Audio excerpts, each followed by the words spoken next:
اور مولانا قاسم نانوتوی رحمۃ اللہ تعالی علیہ فرمایا کرتے تھے کہ جب تک یہ مدرسہ عوام الناس کی چندے سے چلے گی تب تک یہ ترقی کرتا رہے گی. جس دن یہ مدرسہ حکومت کے سرپرستی میں چلا گیا اس دن سے اس کا زوال شروع ہو جائے گا. دینی مدارس کا تاریخی پس منظر. سب سے پہلے مکہ مکرمہ میں دار ارقم میں حضور اکرم صلی اللہ علیہ وآلہ وسلم نے ایک مدرسے کا بنیاد رکھا. جو نوارد صحابہ تھے یا جو مقامی صحابہ تھے جب وہ دین کی تعلیم حاصل کرنا چاہتے تھے تو وہ خفیہ طریقے سے دار ارقم پہنچ جاتے تھے اور حضور علیہ السلام سے دین سیکھتے تھے.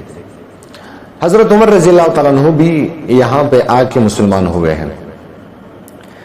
اس کے بعد جب حضور اکرم صلی اللہ علیہ وآلہ وسلم مکہ سے مدینہ تشریف لے گئے یعنی ہجرت کر گئے تو مدینہ منورہ کے اندر حضور اکرم صلی اللہ علیہ وآلہ وسلم نے صفے کا بنیاد رکھا. ایک مدرسے کا بنیاد رکھا جس کا نام تھا صفہ. ان کے اصحاب صفہ ان لوگوں کو کہا جاتا تھا. تقریباً اس مدرسے میں طلبہ کی تعداد صحابہ کی تعداد وہ 70 سے 80 کے قریب تھے.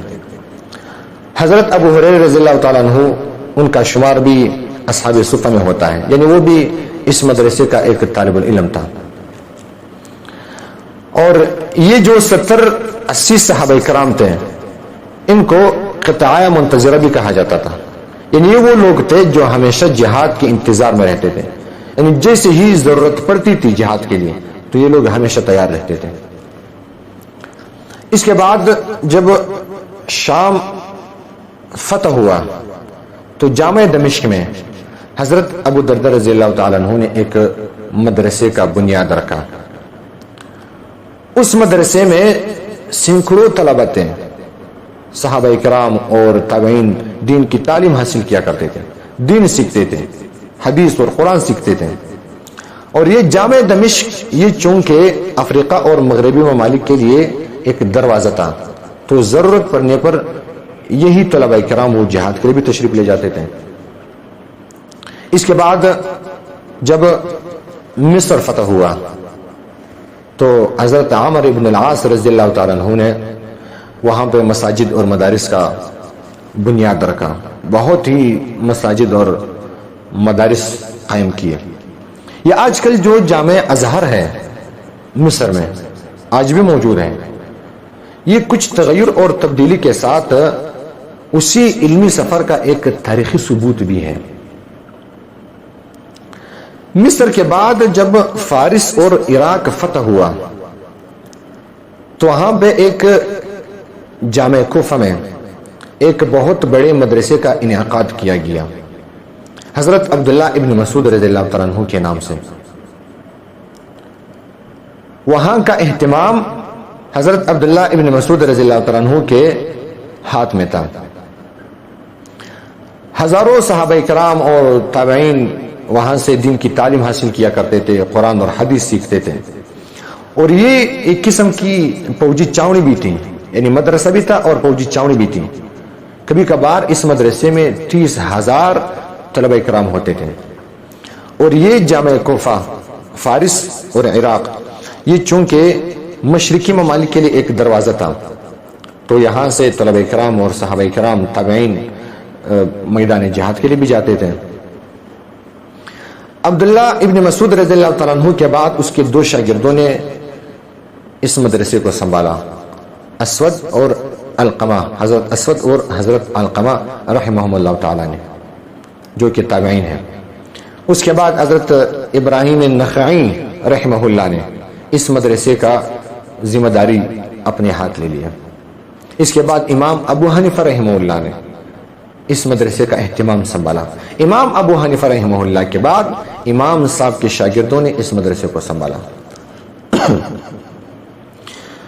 پھر مشرقی ممالک فتح ہو جانے کے بعد جب وہ مشرقی ممالک فتح ہو گئے تو پھر مدارس کا ایک دور شروع ہوا. سلطان محمود غزنوی رحمۃ اللہ تعالی علیہ نے جب ہندوستان کو فتح کیا تو اس نے ہندوستان میں ہزاروں مدارس کا بنیاد ڈالا. یعنی ہزاروں مدارس قائم کیے. پھر مغلوں کے دور میں جب مغلوں کا دور حکومت آیا تو مغلوں کے دور میں مغلوں نے بڑھ چڑھ کے اس میں حصہ لیا, بہت ہی زیادہ مدارس قائم کیے, یہاں تک کہ ان کے دور میں عورتوں نے بھی اس میں دلچسپی لیا, عورتوں نے بھی مدارس بنائے اور مدارس کو چلایا, بہت ہی زیادہ عورتوں نے مدارس کو چلائے اور مدارس بنائے. پھر سلطنت عثمانیہ کے دور میں تو باقاعدہ مدارس کو حکومتی سرپرستی حاصل تھی, مدارس وہ حکومت کے سرپرستی میں چلتے تھے. اب مدارس کے زوال کا وقت شروع ہوا, چونکہ مدارس حکومت کے سرپرستی میں چلتی تھی, ادھر اسلامی خلافت وہ ختم ہو گئی, سلطنت عثمانیہ وہ زوال پذیر ہو گئی, تو مدارس بھی آہستہ آہستہ گٹ گئے, ختم ہونے لگے. جب سلطنت عثمانیہ مکمل طور پہ ختم ہو گیا, انگریزوں نے ہندوستان کے اوپر قبضہ کر دیا, برصغیر کے اوپر مکمل قبضہ کر دیا, تب مدارس کا بالکل وجود ہی ختم ہوا, کیونکہ مدارس کو حکومت کی سرپرستی حاصل تھی. جب حکومت ختم ہوا, زوال پذیر ہو گیا, تو مدارس کا وجود ہی ختم ہو گیا برصغیر سے. اسی مایوسی کے عالم میں اللہ تبارک و تعالی نے حضرت مولانا قاسم نانوتوی رحمۃ اللہ تعالی علیہ کو ایک مدرسہ بنام مدرسہ عالیہ اسلامیہ دیوبند کے نام سے ایک مدرسہ قائم کرنے کی توفیق عطا فرمائی. حضرت مولانا قاسم نانوتوی رحمۃ اللہ تعالی علیہ نے اس مدرسے کا بنیاد ڈالا, یہ مدرسہ قائم کیا. اور مولانا قاسم نانوتوی رحمۃ اللہ تعالی علیہ فرمایا کرتے تھے کہ جب تک یہ مدرسہ عوام الناس کی چندے سے چلے گی تب تک یہ ترقی کرتا رہے گی. جس دن یہ مدرسہ حکومت کے سرپرستی میں چلا گیا, اس دن سے اس کا زوال شروع ہو جائے گا. اور آج تک الحمدللہ وہ مدرسہ دارالعلوم دیوبند وہ نہ کسی شخص کے احسان کے تابع ہے, کسی فرد کے احسان کے تابع ہے, نہیں حکومت کے احسان کے تابع ہے, وہ ویسے ہی عوام الناس کے چندے سے چلتی رہتی ہے. اور اللہ کی فضل و کرم سے یہ سلسلہ آج تک جاری و ساری ہے. اس کے بعد پاکستان, ہندوستان, بنگلہ دیش, افغانستان میں ہزاروں مدارس قائم کیے گئے جو آج تک قائم ہیں. اللہ جل شانہ ان مدارس کو اپنے حفظ و امان میں رکھے, اور اللہ تبارک و تعالی ان مدارس کو قیامت تک قائم و دائم رکھے.